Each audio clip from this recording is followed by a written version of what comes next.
Not too long ago, I decided that I want to learn how to knit, and I've been doing that. I've been knitting. Now, I only started a couple days ago, and this is not looking all that great because there's, well, holes in it, and they're not supposed to be there at all. I'm actually quite proud of myself because I'm learning something new.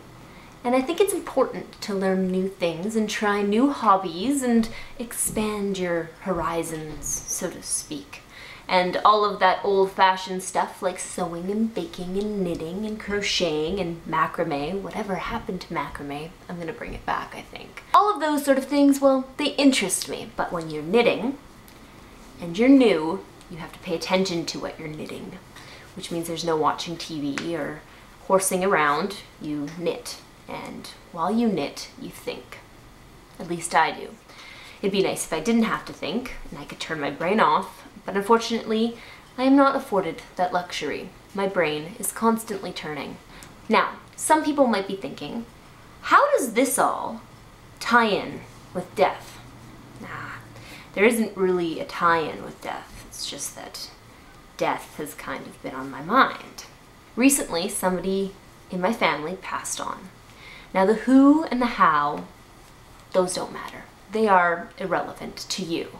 Not to me, but to you they are because you don't know the person and it doesn't affect you in any way, shape, or form. But it affects me.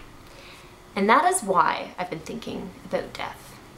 I'm not a morbid creature. I don't often ponder these sorts of things. I've never had a death wish. And the funny thing about death, funny, odd, and not funny, haha, is that it's so final.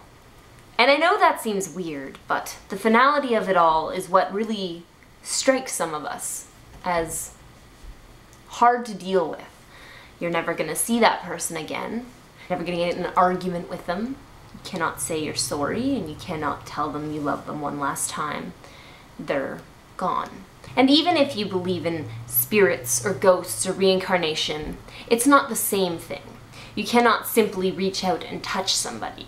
You cannot hold their hand or offer them guidance. You cannot smell them or hear them. They are gone. Their physical body is no more. Now we grieve for ourselves.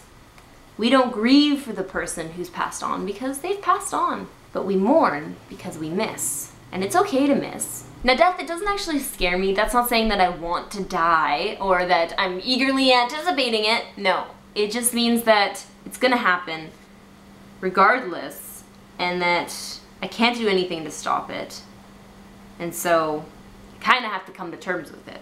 In the end, it happens to everybody and you can't undo that fact. There's certainly ways that I don't want to go.